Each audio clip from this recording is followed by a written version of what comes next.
2024-yil O'zbekistonda aholini ijtimoiy himoya qilish tizimini takomillashtirish va ijtimoiy xizmatlar ko'rsatish sifatini oshirish yo'lidagi muhim loyihalar bilan birgalikda mintaqaviy ilmiy tadqiqot markazi tashkil etilganligi ham alohida ahamiyat kasb etadi. Xususan, O'zbekiston Respublikasi Prezidenti huzuridagi Ijtimoiy himoya milliy agentligi ilg'or xorijiy tajriba asosida ijtimoiy himoya sohasida yuksak tajribaga ega AQShdagi Kolumbiya universitetining ijtimoiy ish maktabi bilan o'zaro manfaatli hamkorlikni yo'lga qo'ydi. Loyihani amalga oshirishda bir qator uchrashuvlar, Xalqaro bolalar jamg'armasi UNICEFning faol ishtiroki, O'zbekiston Respublikasi Vazirlar Mahkamasining qarori hamda loyihaning barcha bosqichlarini o'z ichiga olgan yo'l xaritasi tadbirlarni xalqaro miqyosda amalga oshirishga zamin yaratdi.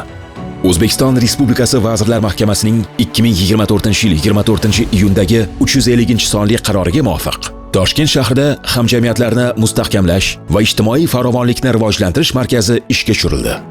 Markaz O'zbekiston Respublikasi Prezidenti huzuridagi Ijtimoiy himoya milliy agentligi, AQShdagi Kolumbiya universitetining ijtimoiy ish maktabi va Xalqaro bolalar fondi UNICEF o'rtasida 2023-yil noyabrda tuzilgan memorandumga asosan tashkil etildi.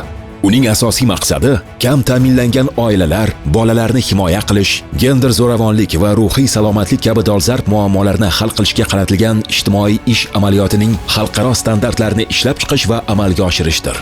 Markazning asosiy vazifalari mamlakatning kuchli ijtimoiy siyosatini ifodalovchi xorijiy hamkorlar bilan qo'shma tadqiqotlar olib borish hamda shu asosda ijtimoiy himoya va ruhiy salomatlik sohasidagi muammolarni hal etish bo'yicha takliflar ishlab chiqish hisoblanadi. Bundan tashqari markaz aholini ijtimoiy himoya qilish sohasida ilg'or xalqaro standartlar bo'yicha kadrlar tayyorlashni tizimli joriy etish, shuningdek kadrlarni qayta tayyorlash va malakasini oshirishni maqsad qilgan.